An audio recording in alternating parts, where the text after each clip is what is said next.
Xoş gördük əziz dinləyicilər. Biz ki, dünyada elə hadisələr baş verir ki, bəzən öz ölkəmizdə, bəzən öz regionumuzda olan hadisələr müəyyən mənada geridə qalır. Bu hadisələrdən biri də bilirsiniz, İranın Xarici İşlər Naziri Abbas Araqçının Azərbaycana gəlişidir. Bu çox müsbət bir gəlişdir. Çünki bu dəfəki Abbas Araqçının Azərbaycana gəlişi Azərbaycanla münasibətləri daha isti fazaya keçirmək olduğunu, 3+3 formatından danışıldı. Amma onu sizə deyim ki, 3+3 formatı doğulduğu gündən ölmüş bir formatdır. Və bu mənada artıq o işləməyəcək və nəzərə almaq lazımdır ki, İran Azərbaycana qarşı təkcə keçən il 6-ya yaxın hərbi təlim keçirmişdi. Azərbaycana müəyyən mənada qorxu gəlirdi, amma bütün bunlar da mənasını itirdi və özünün qırmızı cizgisi saydığı Zəngəzur dəhlizi artıq Trump dəhlizinə çevrildikdən sonra məsələ bitdi və bütün bunlardan sonra artıq təzyiqlər də dayanmış oldu. Çünki onlar da başa düşürlər ki, bu günləri Azərbaycanla münasibət qurmaq lazımdır. Yalnız biz bu dəhlizə qoşulmaqla müəyyən ticari əlaqələrimizi inkişaf elətdirə bilərik.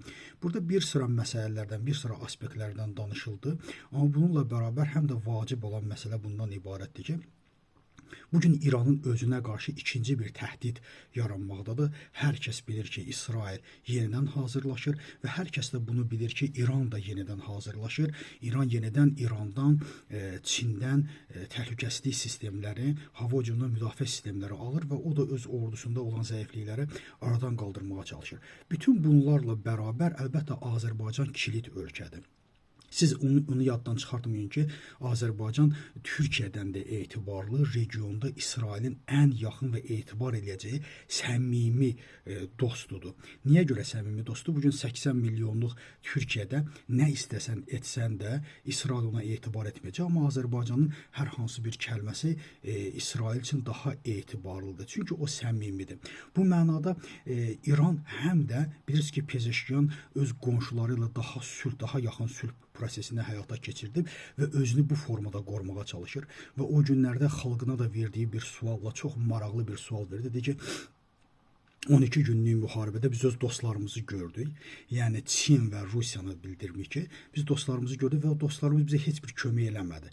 Əslində qalsa bununla da həm Sepah, həm də ali dini liderin müəyyən mənada sual altında qoydu ki, bildirir ki, sizin tutduğunuz dostlarınız da dost deyil. Ona görə imkan verin, mən indi yeni siyasət həyata keçirdim və bu yeni siyasətlə mən deyərdim ki, çox uğurlu bir siyasətdir. Biz həmişə demişik ki, İran 50 milyonluq türk yaşayır və 50 milyonluq türkün yaşadığı İranla, Azərbaycanla, Türkiyədə çox yaxın müttəfiqə çevrilə bilər.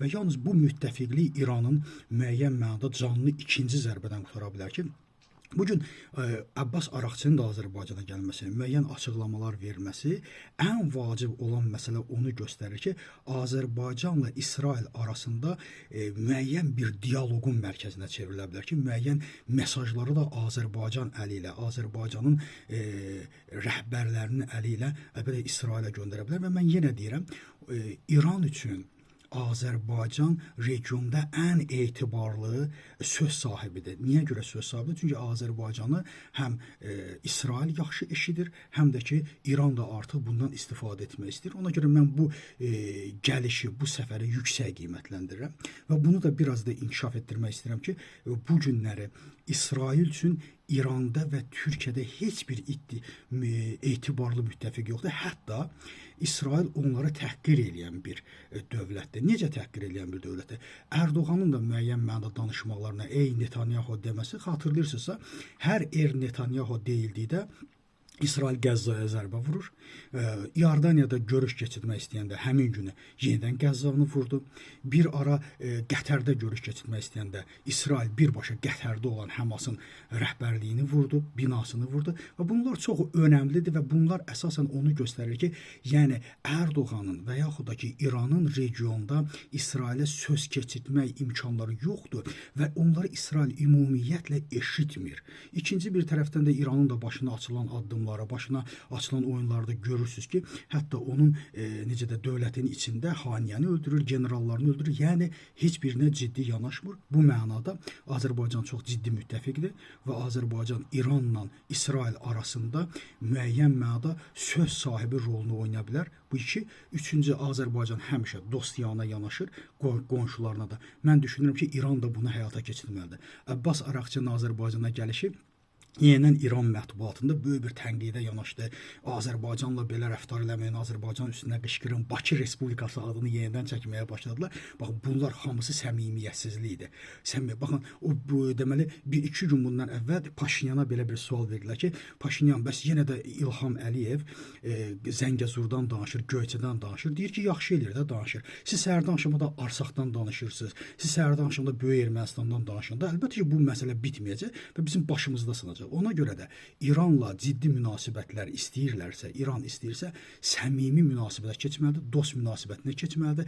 Yoxsa hər hansı bir içəridə olan o qaynamalar, içəridə olan o iddialar, Bakı Respublikası deməklə dünyanın beynəlxalq subyektinə qarşı bu formada yanaşmaq əlbəttə ki, İranda dərin, Azərbaycanla dərin dostluğu yarada bilməz. Yeganə bu günləri İranın xilası yalnız və yalnız Pezeşkiyanın apardığı siyasətdədir. Təşəkkür edirəm diqqətinizə görə.